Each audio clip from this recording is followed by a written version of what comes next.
Inside New York City's richest suburbs. $100 million mansions, Lamborghini dealers, secretive billionaires. An hour outside New York City in southwestern Connecticut are two towns that are among the richest in the world. In this video, we explore these places to understand how they became so rich. Isn't Connecticut as a state also like one of the richest states? Mainly because Greenwich as well. Yeah, they have like all of New York, like all of New York rich people just live in Connecticut. Rich. We are currently in one of the wealthiest suburbs of New York City, Old Greenwich, Connecticut. Why is it called Greenwich if it's Greenwich? Silent W? Median home price here is $3.5 million. Our first stop, Greenwich, Connecticut, is home to more billionaires than the United Arab Emirates. What? The UAE has less billionaires than the city of Greenwich, Connecticut? Greenwich, Connecticut is home to more billionaires than the United Arab Emirates. The reason is because of hedge funds, a shady and controversial industry that we explore later in this video. We took the train from New York to Greenwich, and immediately we saw— Do you think the kids that grow up there are humble or like assholes? I think it would be an even mix. If you grow up with parents that are genuinely like, not even millionaires, like billionaires, billionaire parents, or like absurdly rich, you have to have some level of ego, like off rip. Saw businesses you don't see in most towns. I don't care. I think like growing up rich, nothing's wrong with that. I think a lot of people have like self-shame if you grow up in a wealthy family. Nothing's wrong with that. Just recognize your fucking privilege, you know? Like, and don't flex your parents' money as well. That's like a big thing on video games. Like, and I got money now. When I was in high school, I wasn't rich. I had a scholarship and a grant to go to a preparatory school. And all the students that were around me were rich. And some of them were humble, some of them were assholes. But it's like a big thing on like video games as well, or just like in general on social media. You see like a lot of kids like flex their wealth, but it's like you've never even held a job. Like, how are you gonna fucking flex money and your car when you didn't buy it? You know? Like, you didn't earn that shit. I think it's different when, like, you made bread and then, like, bought something versus, like, you just got a fucking Mustang bought to you. Or, like, a Tesla or whatever car. The first was a Lamborghini store, which was next to an Aston Martin dealership, which was next to a Bentley dealership. This is the place to go to see cars. And I bet they ain't got a Walmart in this city, as fucked as that is. Walmart, they probably got an Erewhon and maybe a Target and like other fucking bougie ass grocery stores. They ain't got a Walmart. They ain't got a Walmart here. I guarantee it. They might. I don't know. Somebody Google that. No Dollar Generals. Yeah, they ain't got a quarter Dollar General store. You know you're in a casual area when you got a Dollar General every half mile. You ever see that shit? Dude, they be popping up everywhere. They're taking over. Dollar General, you drive down one road. You pass 4 Dollar Generals. You're like, what the fuck, dude? I could walk to these. Some of the most insane cars that you wouldn't expect show up here. Target's bougie? No, Target's technically a middle-class grocery store, which is why I said they might have a Target. The middle class is kind of falling out slightly, and that's why, like, Target's kind of failing. But Walmart appeals to poor people. Walmart specifically sets up their stores in the poorest parts of every city on purpose. Greenwich has a Walmart? Really? It's probably a really nice Walmart. Not a Walmart that has like an iPhone charger stuffed into a fucking peach in one of the aisles. Everything from like 1 of 10 ever in the world. Next, we went to a pet grooming shop. This is Lola. Lola's looking good. People spend a lot on their dogs here, too. Oh, yes. They spend spend a lot of money to make your dog look like a bowling ball. Either shave him fully or let him grow. Oh, yes. They spend a lot. We have But he looks like a dumbass. clients that come every week. Wow. What do you think is the most that clients spent on their dog in a given year? Why do rich people buy poodles, bro? I'm not a big fan of poodles. I'm sorry for all the people that own poodles and poodle mixes here. Like a Labradoodle, I ain't need one. Golden Doodle, don't need it. I'd rather have a different dog. I don't know. Grooming, I would say they will spend about $5,000. What's the richest? $5,000 a year or a month in a given year? 5K? Say they will spend about 5,000. What's the richest part of the Greenwich area? Backcountry for sure. Backcountry for sure. Down here, you have your $3 million houses, $4 million houses. Up there, you're talking. That's poor? That's poor? That's 10. Oh my God. Wait, no, I literally glanced over it because I started talking about something else. Yeah, it was right here. It was, the average house cost is the median house is 3.5 mil. How's the median house? That means there's an equal number of homes that are above and below that. 20, 30, maybe even. That ain't no $30 million house. That looks like an old person home. Up there, you're talking 10, 20, 30. If that's a $30 million house, I would fucking cry. If that's the housing market. That shit looks like it's worth like maybe $800K. You got a double garage. And it looks like a built-on garage, maybe an upstairs guest bedroom. And then just like a regular house. I feel like this is like the regular house look. 30. It's a nice house. That's like, how much do you think that house is right there? It is in Connecticut. High property value. I would say that house, in my opinion, is worth $5 million. $5 million. If they were like, we're going to price this at $5 million, you're in a nice neighborhood, 30 minutes away from New York City. You got a fucking big backyard and this fucking massive ass house. Maybe even some undisclosed. We saw one 23 sold for $139 million. Yeah, that's Copper Beach Farm, I think. Copper Beach Farm. Very reminiscent of Neo. See, why is that $135 million? Its location. Because if that house was in like Texas, I mean, it is on a lake. If this house was in Texas, that would be like 10 million, 20 million, maybe. And then you go out a door onto a beautiful open porch. And this beautiful, beautiful swimming pool that was built by this owner. You see a full grass tennis court. Bent grass, Copper Beach Farm. Oh, full grass tennis court. That's 135 million. Oh my God. Full grass tennis court? When you get to this price range, they just glaze the dumbest shit. They'll be like, over here, you see we have a marble tile. Oh, really? Over here. No, but they won't even say it's marble. Like, I would get you being like, oh, we have a marble tile floor here. They'll be like, oh, it's marble tile, but it's a specific one from Southwest Italy.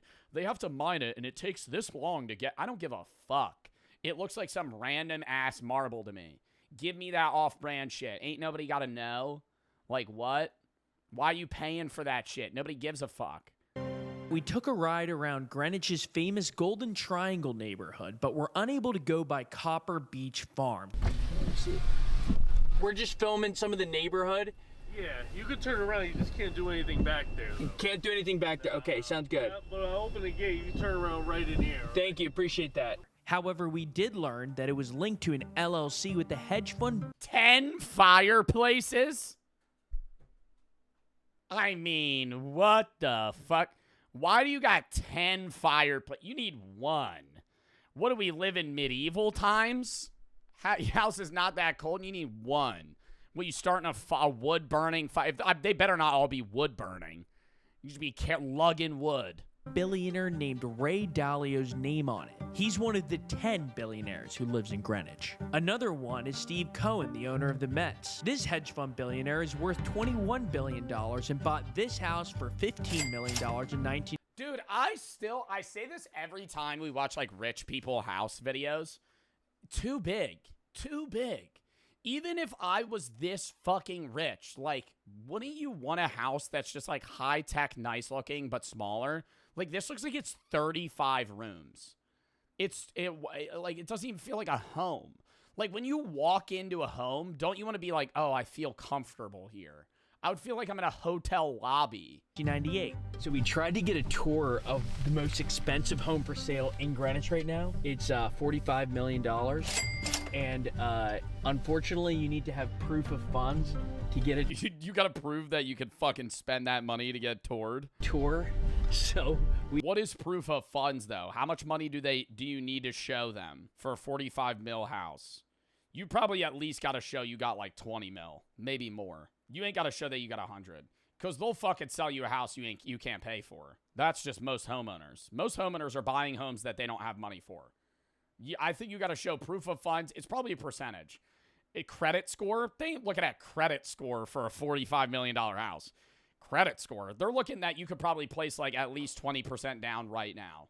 So they would need to see that you have like 8 mil. 8 mil ready to go. We don't quite have $45 million on us right now. The scale of wealth is simply staggering. It's old money, it's hedge fund money. Hedge funds are a huge part of Greenwich. Wealthy hedge funders don't just live there, some work there. In fact, 1/3 of all office space in Greenwich belongs to hedge funds. Literally every single car in this hedge fund parking lot is a luxury car. It's the cringiest way of making money too, but it's a game that everybody has to play. Money market manipulation is like, ugh, duh. But if you don't do it, then you don't fucking make money. What's a hedge fund? Like, it's basically a big... How do you explain a hedge fund? You can go to be a hedge fund manager. Hedge fund managers is one of, like, the highest paying jobs that you could have, and then you work your way up the ranking. But a hedge fund is effectively, like, a business that manages stock portfolios, right? Yeah, pooled investment fund that holds liquid assets and use it and that makes use of complex trading and risk management techniques to improve investment performance and insulate returns from market risk. They're big investment companies. JP Morgan Alternative Asset Management is a dedicated global provider of niche hedge fund strategies. Like, there's a lot of like banks that do hedge fund managing, probably like JP Morgan, maybe like TD Bank. Or fucking like Chase. I don't know if they have that, but and then there's like other private companies that do it too. I can't wait if this becomes a YouTube video for a finance bro to come in and be like, "Nah, this motherfucker knows nothing. This motherfucker is the dumbest dude. I can't watch this YouTuber anymore. He's sitting here saying a hedge fund manager just fucking invests money. Are you dead ass?" They just manage money. You can go to a hedge fund manager and give them money. They'll invest it for a percentage return, right? What do hedge fund managers do? They invest money for return rates. Raising investment capital, rebalancing investments to maintain given risk-reward ratio. Yeah, they manage portfolios. It's money market manipulation. That's what they do. They manage money markets. They fucking get a shitload of money and use money to make money. Beamer, Cadillac. It's unbelievable. Hedge funds are relatively new. They took off in the 1990s. At that time, they managed just a few $100 billion. But today, they manage over $5 trillion. But what even is a hedge fund? Every YouTube video fucking does this. What even is a hedge fund? Now they're going to explain it. Hedge funds emerged in the 1940s as a way to hedge risk, to protect yourself if the stock market goes down. But over time, they became increasingly risky, increasingly complex, and increasingly rich. Hedge fund managers take enormous fees, which is one reason they don't take enormous fees. They take a lot of money. Tech-focused hedge fund monthly performance. They take a lot of fees. Generally, a hedge fund is probably going to take a low percentage off of your portfolio in an individual investment, off of what I assume. This is what I've learned through my own life, as well as what I've watched on like finance videos. They're going to take, say you go to them with like $10 million. They're going to go, we're going to take 1 to 2% of this per year, maybe even 0.5%. And we're going to manage your money. And every quarter, we're going to take 1/4 of whatever agreed percentage basis is off of that top, right? So if you have $10 million and they're managing your money, what is 1% of $10 million or 2% of $10 million? What, 100K? So they're probably going to take that just off of your portfolio for managing your money. Whether or not you're up or down, they're making money. Their goal is that with you making money, they make money. So they want to manage your funds well, because if they fuck up, even though they're making money, you might end up leaving at some point and stopping working with them, or they're probably not going to have as big of a return on investment of time, specifically working on your portfolio. Minted 50 billionaires in the U.S., more than France has billionaires of any sort. And we'll get to why they're so controversial later in this video. Let's go to Darien. A Roca reader and local named John O'Neill showed us around. Yeah. So this is Darien on the other side. But what you would consider a Cape Cod, a relatively average house. Right. In Darien is probably $1.5 million. Yeah. Darien has a population of 22,000 and is 96% white. The median home price in Darien is $2.5 million, but houses God, that's like the state of Vermont. I mean, they're in Connecticut. can sell for $100 million. This area has the water, and it has the land, and it has the architecture. I mean, just Beautiful look house at here. this. This is out of a movie. But as you can see, it's house after house after house. In the early 20th century, Fairfield County, home to both Greenwich and Darien, was a booming industrial area, a tech hub even. 98% of these people are in finance. I mean, that's the 98% of the people that live in this city are working in finance. So is the other 2% just people that are working at like grocery stores and other fucking things to like have the city function as a whole? difference between now and 100 years ago. 100 years ago, it was manufacturing, Right. whether it was steel or Right. railroads. Now there's not much manufacturing in Connecticut at all. What's your take on the, on just On why? Energy costs. Connecticut is the second most expensive state for electricity. The state of Connecticut legislatures over the years have let us down. Their energy policy has just been really Really? poor. At the same time, New York City's growth turned Darien and Greenwich into commuter towns. After World War II and the suburbanization that followed, towns like Darien and Greenwich boomed, although not for everyone. When I was a kid, my father lost his paycheck in a car Dude, I love the Northeast though. Side rant. Like we're just talking about New York and shit. I love the vibe of the Northeast so much more than West Coast. Like I loved being in like San Diego and Cali, and I think it was cool. But like, I don't know, New York East, or not New York East, the Northeast and like New York, bro, I'm going to sound mad cringe when I say this. Yo, there's hustlers out here, okay? Motherfuckers be on their grind. Motherfuckers be on their grind, you know, and I fuck with that. I feel like when you're in like LA, I don't know, it's like a whole different vibe. Like people are on their grind, but they're on their grind for like Hollywood type shit, you know, like music, industry stuff. And I don't like that. Even though I'm in that industry, I like being around people that are like in a different market. Like mostly all of my friends outside of the streamer world don't do anything with the industry. Like they work in the union. Like, I don't like, dude, I would say 80% of my friends are either like carpenters, electricians, plumbers, you know, hustler shit, right? They're getting up at like 5 a.m. And I'm like, yeah, I respect that. It does annoy me though when they're like, dude, it's late. It's like 9 p.m. Some old people shit. Get up, grandpa. Fuck. I was up at 5 in the morning. Drink a Red Bull, buddy. It's time to fucking game, okay? What are you doing? By the 1960s, New York City executives had made these towns into wealthy enclaves. Southwestern Connecticut is the area nearest to metropolitan New York. Most people enter our state here. Its pleasant landscape includes sparkling lakes and hardwood forests, which make it preferred by executives both as a Why is every video from this era this guy speaking? which make it preferred by executives Which makes it preferred by luxurious executives that want a close commute to New York City. both as a business and residential location. Now, before we reveal the politics of Darien and Greenwich and also discuss the controversy of hedge funds, we have to tell you about the presenting sponsor of... No! At this point, you might be curious about the politics of Darien and Greenwich, and they are interesting. In 2012, they voted for Mitt Romney over Obama. But this past election, both... Dude, what's crazy is Mitt Romney quite possibly could have won the election against Obama if he was not a Mormon. Like, as fucked as that sounds. Like, the religious vote controls the U.S. heavily. And Christians don't like voting Mormons at all.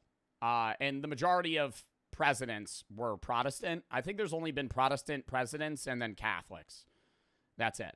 Like every president in the history of the United States has had some involvement with Christianity outside of maybe somebody that was a deist.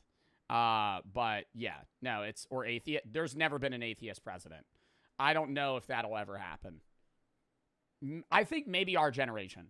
I think there could be a president that's either just a different religion or not religious. But Christians win elections, and Christians would rather vote for, like, conservative Christians actually, a lot of the time, if you look at the statistics, ended up voting for Obama, who was a liberal, for the sole reason that Mitt Romney was Mormon, and they didn't like that. That's why, like, when you see conservatives, like, campaign, like Trump or any conservative, even next election, you'll see it.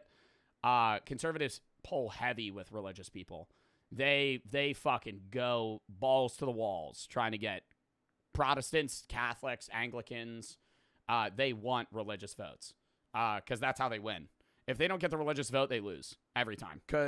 Realistically, whatever gets the religious vote wins. But there's also people that are kind of like stragglers in the other way. But when I say religious vote, I also mean Christian religious vote, not like Judaism or like Islam or Hinduism. Like those are like fractional in comparison. What's a Mormon? It's Mormons follow the teachings of Joseph Smith. The majority of Mormons in the United States live in the state of Utah, just historically, because Joseph Smith and all of them moved there way back. So like a very high percentage of the state is there, or their, like, I guess, group is there, but it's like a subsect of Christianity, but they also get a lot of flack from Christians as not being a true denomination of Christianity. I've always thought about some of those wealthy enclaves that are really blue. Are they for real or are they fake, right? Yeah. Are you gonna walk the walk? I mean, there's one thing to donate money. Yeah. Anybody can donate money. Yeah. But to actually be part of the fabric of a diverse community. Right. Do they allow people that work on their lawns and in their kitchens to use those beaches, right? Each town has their own beaches. And if you're not from that town, you can't go to that beach. That's really... What do? Fucking check your ID? Been tested in the courts, and they've had to open that up, but they've made fees high enough to keep those people. Oh, yeah, they're charging $50 for a fucking day pass. You ain't going to the beach. From going to the beach. Class issues are unavoidable in a town like Darien, where the wealth is so extravagant and uniform. The last question we wanted to answer is, why are hedge funds so controversial? Shouldn't we be glad that Greenwich went from a village the Dutch bought from the Lenape tribe for 25 fur coats, the same tribe, by the way, that sold Manhattan for $24, to then being a town with the richest neighborhood in the country? Well, some argue that it's in their nature to strip mine corporate America, and in particular the Rust Belt. One of the many examples would be the merging of Cabela's with Bass Pro Shops. There are plenty of questions tonight. Cabela's and Bass Pro have announced a multi-billion-dollar merger. What is unknown is how that'll affect Nebraska jobs, including roughly 2,000 people in Sidney, Nebraska. In 2015, the hedge fund Elliott Capital Management bought a major stake in it. At the time, Cabela's was profitable and employed 2,000 people in Sidney, Nebraska, which had just 6,000 people in total. Dude, side note, one of the biggest problems with investments in general is it reduces the, because hedge funds try to make profit but low risk, they kind of broaden their investments and expand their portfolio to where it encourages mergers rather than competition, because if they compete, they end up hurting the people that have the highest investments in them. Like 11% of all holdings in like Delta Airlines, American Airlines, and what's like another big one, like United Airlines or whatever, all of those companies, their highest investors are private equity, all owned by the same person. So none of those companies are motivated to fuck each other over and lower prices and try and increase fucking like user happiness and shit like that. That's a crazy take. You could say it's a crazy take, but it ruins their want to compete. Because if they compete, they end up hurting the person that's investing into them. Like, if you are Delta Airlines and you want to lower your prices to hurt American Airlines and help yourself, that only hurts the people that are investing into you, because they also invest in your competitor. So it provides this like level of like middle ground to where they all kind of agree and then fuck over the consumer. So instead of actually like trying to have genuine competition, they end up just like literally fisting civilians, because everybody that's invested in them is the ones that's going to end up controlling whether or not they actually need to do anything to try and compete and ruin the other business.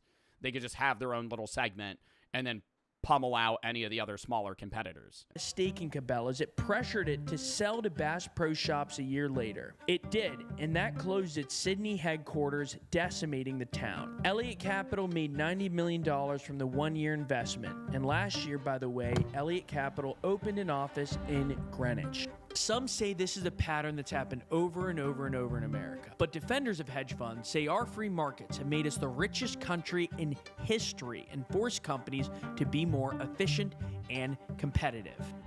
By the way, we don't mean to paint the town of Greenwich as evil, but we wanted to share this viewpoint, especially after all of our travels in the Rust Belt. Everyone we met in Greenwich, we should note, seemed nice. Even the town workers agreed. People say so many things, but being in Greenwich, sharing with them every single day, I can say that they are really nice people. John then took us to his home city of Norwalk, which is right next door. That was like a one floor house. Wow. That house is typical of what houses looked like back then. In the 50s and 60s. Dude, the biggest thing that you'll see here, too, is, like, some of these houses don't even look that crazy, but they're all so fucking clean. Like, they're pristine white. No dirt, no mold, no rust, no nothing. Like, these look like they look brand new. Like, they look like they've just been built. But unlike Darien and Greenwich, Norwalk has a different Like, that doesn't. Like, that's what a city looks like. side to it. We're probably 10 minutes from an incredibly impoverished area. No say. And in the next video, we show the extreme wealth gap in the area, where just a few Was there some dude just singing to him? miles from this street are housing projects, and a little further is one of Connecticut's and the Northeast's most dangerous cities. The rep on the east side, wow, it's different over there. Is it safe here? What's the vibe like? I'm gonna be honest, it's not that. Thank you for watching, and please make sure to subscribe. Well, we're not going to get an in-depth interview. It's not that safe, and then you move on. Both Greenwich and Darien have public housing, as does another town in New Canaan. Most of the other rich towns in the area are firmly rejecting the idea of public housing. Life is much better if you're rich. Some good insight. I want to point out that Connecticut is arguably the most productive state when it comes to advanced manufacturing. Hedge funds are not old money. Hedge funds are not old money. Hedge funds are people that make money off old money. Like, hedge fund managers are hustlers that are making money off of people that have a lot of money. But while they make money, they're also making the rich people way more money too. Like, old money versus new money is a big thing, where, like, new money is usually respected. Old money is usually frowned upon. Like, being given, like, worth or value from something your great-great-great-grandfather did is usually something where people might clown on you, comparable to if you made money, like, in your lifetime. Next video.